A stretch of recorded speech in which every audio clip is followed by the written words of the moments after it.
Cette semaine, plusieurs champions emblématiques des 12 coups de midi se retrouvent à l'occasion du combat des maîtres.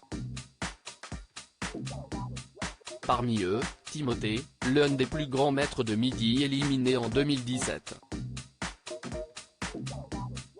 Que devient le candidat agriculteur dans l'Aveyron?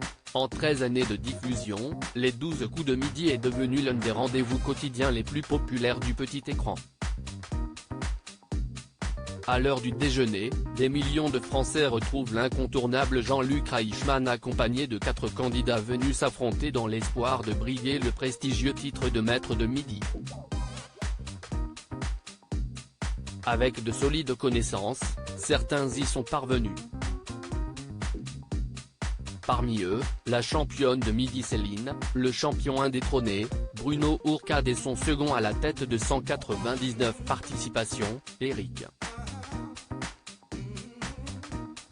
Cette semaine, ces 3 candidats emblématiques reviennent à l'occasion d'une édition spéciale, le combat des maîtres, afin de se disputer un autre titre, celui de maître des maîtres 2023. Parmi les grands revenants, les téléspectateurs retrouvent également Timothée Cross. Le participant marquant fait son arrivée en mars 2017 avant d'être éliminé après 83 participations en juin de la même année, emportant avec lui plus de 350 000 € de gains et de cadeaux. Sur le plateau de TF1, l'agriculteur de Cantouin dans l'Aveyron brille par son impressionnante sa culture générale et son incroyable gentillesse, devenant ainsi l'un des favoris du public. C'est donc avec grand enthousiasme que les aficionados de jeux télévisés le retrouvent en 2021 auprès de l'animateur Samuel Etienne dans Question pour un champion. Là aussi, le challenger bat ses concurrents à plate couture et s'illustre en grand vainqueur avant de faire ses adieux quelques semaines plus tard.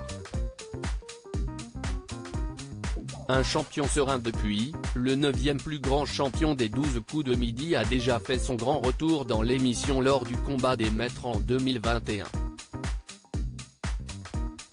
Loin du feu des projecteurs, le redoutable participant remarque que CIST le calme plat côté cœur. Après une histoire avec une dénommée Floriane dont il s'est séparé en 2019, le célibataire se confie sur sa situation amoureuse un peu au point mort en juin 2022 à un Jean-Luc Reichmann curieux. En attendant de peut-être le retrouver dans une nouvelle saison de L'amour est dans le pré, le jeune homme se consacre à son exploitation agricole qui se porte bien, malgré la récente crise sanitaire. Nous n'avions pas été les plus touchés par la pandémie, au regard des différentes restrictions. On a continué à exercer à peu près normalement. J'habite dans une région peu peuplée, donc on a été relativement épargnés. On est quand même très heureux que les choses commencent à redevenir normales, indique-t-il à Télé Loisirs en 2021. À la ville, tout va bien donc pour celui qui revient à la télévision en ce début juillet 2023.